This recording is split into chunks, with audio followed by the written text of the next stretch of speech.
Clyde Tom O'Keefe reading for the part of William Shakespeare. We can do the scene starting on page 30, and we're going to end it by about the last third of page 33.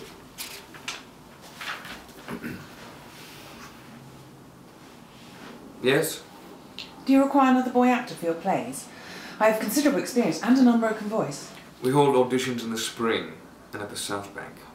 You do not recognize me. Your Majesty, I am speechless. Is it safe to appear thus unattended in Cripplegate? No more dangerous than navigating the corridors of court. Oh, do get up. Pretend I'm Rosalind in doublet and hose and visiting Orlando in the Forest of Arden. Teaching him how to write poetry. Or teaching him how to make love. But it is you who must instruct me in the subjects that you have mastered. Poetry or love? I mean the motives that drive the human heart. You are welcome to whatever advice my poor imagination can deliver, madam. But why came you here? We cannot meet in court. My husband has put spies on me, hence this disguise. Then tell me how I can help you. I need your knowledge about the destiny of kings. You're writing a play? No, but you are, I'm told, on the subject of my husband's succession to the throne. You know about my tragedy of Macbeth. So that's your murderer's name? When I'm allowed to pronounce it. Your hero's name must not be spoken? Why? Some stage superstition. Nobody knows the reason for it. Tell me about your Scottish murderer.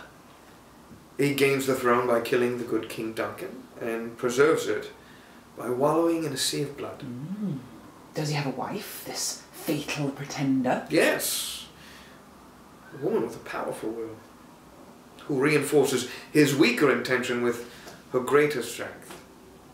I've just completed a speech in which she quickens his resolve to kill the king. May I read it? Yes, please. Aloud. I need to hear it spoken. I have given suck, and know how tender 'tis to love the babe that milks me. I would, while it was smiling in my face, have plucked its nipple from his boneless gums and dashed the brains out, had I so sworn as you have done to this. My hairs are crawling on the back of my neck. You speak those lines with such fearful conviction. To speak them is one matter, to do them is another. What mother could. Oh, I do know how your lady feels. You do? They once pulled my baby from my breast. I'm shocked, Your Majesty. By order of the king. His own child? Let me play the murderer's wife. I could act that part and act it with absolute truthfulness. Madam, I do not doubt your acting ability. A lot more convincingly than some squeaking boy. But as you no doubt know, women are not permitted to appear on the London stage. I have acted and danced in 18 masks at Hampton Court. And been much acclaimed for your theatrical skills. But there you performed within the protected confines of the court, not in a public playhouse under the watchful eye of civic authorities. Explain the strange prohibition that prevents grown women from acting on a public stage. The prejudice of Puritans, who consider the public exposure of the female form an insult to God. Puritans do not seem very fond of women. Only when they are cooking or breeding. Are they more tolerant towards plays? Towards sacred music only. If the Puritans were ever to gain power in England, God forbid their first official act would be to close the public playhouses. And banish women from the public streets. Already those lustful hypocrites are admonishing us to cover our bosoms, shroud our faces, and hide our heads under shawls. Can you imagine making theatre under those conditions? Can you imagine making love under those conditions? I can imagine making love to a woman I loved under any conditions.